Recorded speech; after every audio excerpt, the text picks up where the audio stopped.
नमस्कार दोस्तों, आज की इस वीडियो में आपको बताऊंगा घनाभ का आयतन ज्ञात करने के लिए। सवाल कर रहा है कि एक घनाभ के 3 संलग्न फलकों का क्षेत्रफल क्रमशः X square comma Y square एवं जेड स्क्वायर है तो घनाभ का आयतन है।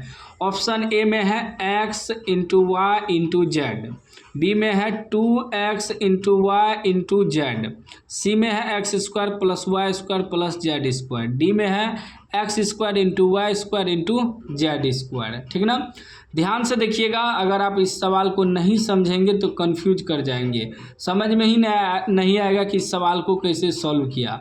ठीक ना, इसलिए बोल रहा हूँ कि ध्यान दे के, ठीक ना, ध्यान दे के आपको समझना है, क्योंकि यह सवाल थोड़ा हार्ड है समझना। ठीक ना, सवाल में कह रहा है कि एक घनाभ के 3 संलग्न फलकों का क्षेत्रफल दिया है। मतलब ये जो यहाँ से यहाँ तक दिया है ना, इसका अलग क्षेत्रफल दिया है। फिर ये जो पार्ट है इसका अलग क्षेत्रफल दिया है, और ऊपर वाला जो पार्ट है इसका अलग क्षेत्रफल दिया है। ठीक ना, घनाभ में क्या होता है कि चार तरफ जो है, मतलब सभी तरफ जो है ना आयत की तरह रहता है। जैसे ऊपर वाला प्लेट है, एक प्रकार का आयत है ना, तो इसका भी क्षेत्रफल दिया है। फिर ये पार्ट जो है इसका भी क्षेत्रफल दिया है। फिर ये ऊपर वाला पार्ट जो है या इसका भी क्षेत्रफल दिया, मतलब 3 संलग्न फलकों का क्षेत्रफल दिया है। तो इसमें देखिए, ये ऊपर वाला पार्ट का मान लीजिए एक्स स्क्वायर क्षेत्रफल दिया है। फिर ई वाला पार्ट का मान लीजिए जितना ई पार्ट होगा उतना ही वो पार्ट होगा। ठीक ना, तो ई पार्ट का मान लीजिए वाई स्क्वायर है। ठीक ना, और ई पार्ट का कितना है, ये ऊपर वाला पार्ट जो दिख रहा है, ठीक ना, इस साइड वाला पार्ट ई है जेड स्क्वायर। ठीक ना, तो ई हो गया आपका लंबाई, ई हो गया लंबाई यानी कि एल। और ई देखिए, ई आपका ऊंचाई दर्शा रहा है, ऊंचाई यानी कि एच दर्शा रहा है। ठीक ना, और ई वाला पार्ट जो है ये हमें चौड़ाई दर्शा रहा है, यानी कि बी हो जाएगा। ई बी होगा तो ई बी होगा, ई एच दिया है तो ई भी एच होगा, ई एल है मतलब लंबाई है तो ई भी लंबाई होगा। ठीक ना, अब एक चीज़ ध्यान दीजिएगा, आयत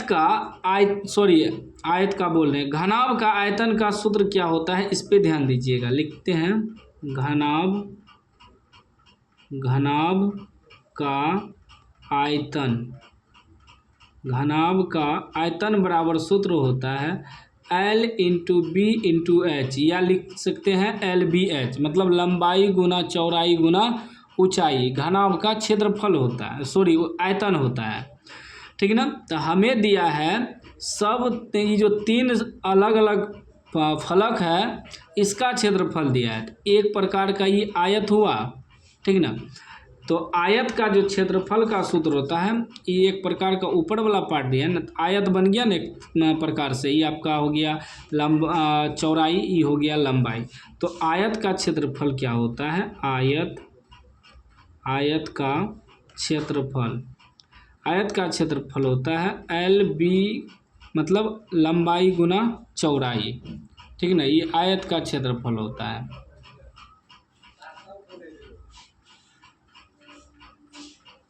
अब देखिए, ये आयत का क्षेत्रफल होता है। अब एक चीज़ ध्यान दीजिएगा कि ये आयत का क्षेत्रफल होता है लंबाई गुना चौड़ाई, तो मतलब LB मतलब लंबाई गुना चौड़ाई। तो लंबाई गुना चौड़ाई बराबर क्या लिखेंगे, एक्स स्क्वायर। फिर ये एक प्रकार से क्या हो गया, ये भी आयत है तो ये हो गया आपका क्या, एक प्रकार से लंबाई ही मान सकते हैं, या लिख सकते हैं H गुना बी, एच बी भी लिख सकते हैं, या H गुना बी भी। एच बी बराबर हो जाएगा वाई स्क्वायर। ठीक, उसके बाद ये तो ऊपर वाला लंबाई ही है, ये हमारा क्या है, ऊंचाई है, H हो जाएगा, यानी कि H गुना L, या HL कह सकते हैं। इतना बराबर दिया है जेड स्क्वायर। ये आयत के क्षेत्रफल से हम निकाल रहे हैं, तो आयत का क्षेत्रफल होता है ना लंबाई गुना चौड़ाई, तो ये हो गया लंबाई गुना चौड़ाई। तो आयत का ऊपर वाला क्षेत्रफल दिया एक्स स्क्वायर, तो LB मतलब लिख दिए एक्स स्क्वायर। ई भी आयत है, ये मान लीजिए इसको चौड़ाई, इसको ऊंचाई को लंबाई भी मान सकते हैं, तो ई भी हो गया लंबाई गुना चौड़ाई, मतलब H गुना बी बराबर दिया है वाई स्क्वायर। फिर ये ऊपर वाला पार्ट दिया है तो ई एल है तो ई भी एल होगा, ई एच है तो ई भी एच होगा, हम पहले भी बताए थे। तो ये हो गया लंबाई, ये हो गया चौड़ाई। चौड़ाई की जगह यहाँ एच दिया है तो वही एच गुना एल माने लंबाई गुना चौड़ाई के सूत्र से, ठीक है ना। इसको ऐसे भी लिख सकते हैं, लंबाई गुना चौड़ाई, ठीक ना, ऐसे भी लिख सकते। इसीलिए हम बोले थे कि थोड़ा ध्यान से देखिएगा, यह सवाल थोड़ा टफ है, समझना मुश्किल होता है, ठीक ना। अब हम क्या करेंगे, इन तीनों को गुना करेंगे और इसको भी बराबर में गुना करेंगे, यानी कि लिखेंगे एल बी गुना H, H B E H है, गुना एच एल, इतना बराबर इस सब को गुना करेंगे, एक्स स्क्वायर गुना वाई स्क्वायर गुना जेड स्क्वायर, ई एच है, ठीक ना, याद रखिएगा। अब देखिए इस सब को गुना, इसको भी ई बगल भी गुना कर दिए, ई बगल भी गुना कर दिए। जब हम इसको गुना किए तो इसको भी गुना करेंगे ना बराबर में।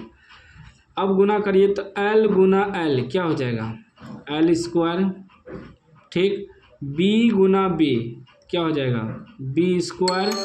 फिर देखिए यहाँ भी एच, यहाँ भी एच, एच गुना एच करेंगे तो एच स्क्वायर बराबर क्या है, x square Y square Z square. अब इस सब का स्क्वायर है तो हम क्या करेंगे, एल बी एच का स्क्वायर डायरेक्ट लिखेंगे, ठीक ना। एल बी एच सब पे जब स्क्वायर हैवे किया तो डायरेक्ट स्क्वायर करेंगे, इसको भी एक्स वाई जेड का स्क्वायर करेंगे, इस पर भी सब पे स्क्वायर है ना। अब देखिए ई स्क्वायर कट गया, क्या बचा, L B H, L B H बराबर एक्स वाई जेड। अब देखिए एल बी एच क्या है, घनाभ का आयतन का सूत्र है, तो घनाभ का आयतन बराबर निकल गया एक्स वाई जेड, यहाँ लिख देंगे। अतः या ऐसे लिखेंगे, घनाभ का आयतन, आयतन यानी कि एल बी एच बराबर कितना निकला, एक्स वाई जेड, ये हमारा आंसर हो गया, ठीक ना, है ना। ऑप्शन ए में एक्स वाई जेड, ए हमारा आंसर हो जाएगा। तो उम्मीद है आप समझ गए होंगे इस सवाल को कैसे बनाना है। वीडियो अच्छा लगा हो तो लाइक कर दीजिए, चैनल को सब्सक्राइब कर दीजिए और घंटी को दबा के ऑल कर दीजिए।